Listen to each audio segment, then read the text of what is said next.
రాణించి ఈ ప్రాంతంలో అభివృద్ధి చేసే బాధ్యత కాంగ్రెస్ పార్టీ తీసుకుంటుందని చెప్పి నేను ఈ సందర్భంగా తెలియజేస్తున్నా. మిత్రులారా, నిన్న నేను చూస్తున్నా మామ అల్లుళ్ళు తోకదగిన బల్లులాగా ఎగురులాడుతున్నారు. బల్లి తోక తెగితే ఎట్లా ఎగురుతుందో మామ అల్లుళ్ళు కూడా గట్లనే ఎగురుతారు. ఇంకా అధికారం మత్తు దిగిందో లేదో నాకు అర్థం కాలే. అయ్యగారికి మరి ఫామ్ హౌస్ లో వేసిన మత్తు కూడా దిగిందో లేదో నాకు తెలియదు. అసెంబ్లీకి మాత్రం రాడు. చర్చల మీద మాట్లాడతామంటే పారిపోతాడు.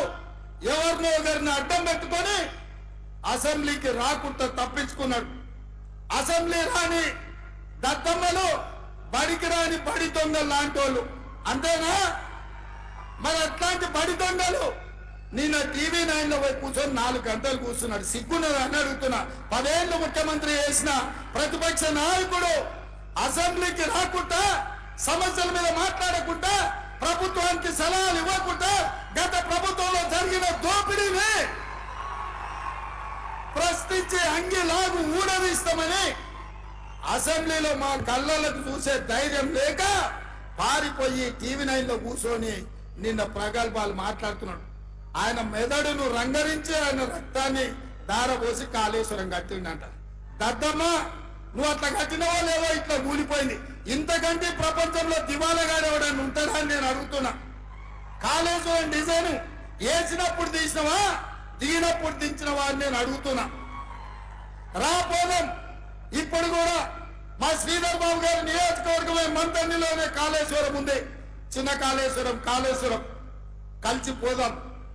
సూటిగా సవాలు విసురుతున్న కేసీఆర్, నువ్వు కట్టిన అద్భుతం ఏందో, ఈ అద్భుతం తెలంగాణకు ఏ రకంగా ఉపయోగపడుతుందో మేమందరం వస్తాం.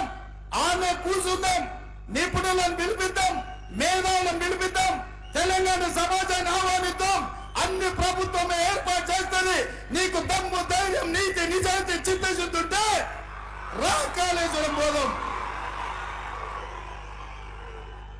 అడిగేటోడు నీవోడే, చూపించేటోడు నీవోడే. నీ సొల్లు పురాణం అంతా 4 గంటలు చెప్తున్నావు కదా. నువ్వు కట్టింది అద్భుతమైతే కాళేశ్వరం దగ్గరనే చర్చ పెడదాం రా. 1,00,000 కోట్లు ఖర్చు పెట్టి కట్టిన కాళేశ్వరం కూలింది. మేడిగడ్డ మేడి పండైంది, సుందిల్ల సున్నమైంది, అన్నారం ఆకాశంలో కలిసిపోయింది. ఇది ఆ సన్నాసి చేసిన గొప్ప పని. 10 ఏళ్ళు ఇస్తే గది కట్టింది. అదే మా కాంగ్రెస్ పార్టీ అధికారంలో ఉన్నప్పుడు, స్వతంత్రం వచ్చినప్పుడు పండిత్ జవహర్లాల్ నెహ్రూ గారు నాగార్జున సాగర్ కట్టిండు. ఎట్లుందో ఒక్కసారి చూడు. అదే మా పార్టీ అధికారంలో ఉన్నప్పుడు శ్రీశైలం కట్టినాం, శ్రీరామ్ సాగర్ కట్టినాం, కల్వకుర్తి కట్టినాం, భీమా కట్టినాం, నెట్టంపాడు కట్టినాం, చూరాల కట్టినాం, శ్రీహరి గారు మొదలు పెట్టిన దేవాదుల కట్టినాం. మేం కట్టిన ప్రాజెక్టులు ఎట్లున్నాయో ఒక్కసారి వచ్చి చూద్దాం రా. నువ్వు కట్టిన కాళేశ్వరం ఎట్లేడుస్తుందో ఒక్కసారి చూసొద్దాం.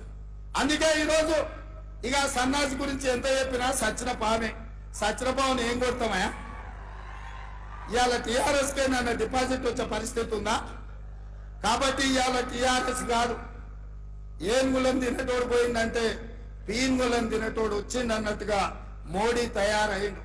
వీళ్ళిద్దరు తోడు దొంగలే. వీళ్ళిద్దరు తోడు దొంగలు గూడు పుటాని తెలంగాణ మీద కుట్ర చేశారు. 10 ఏళ్ళు కేసీఆర్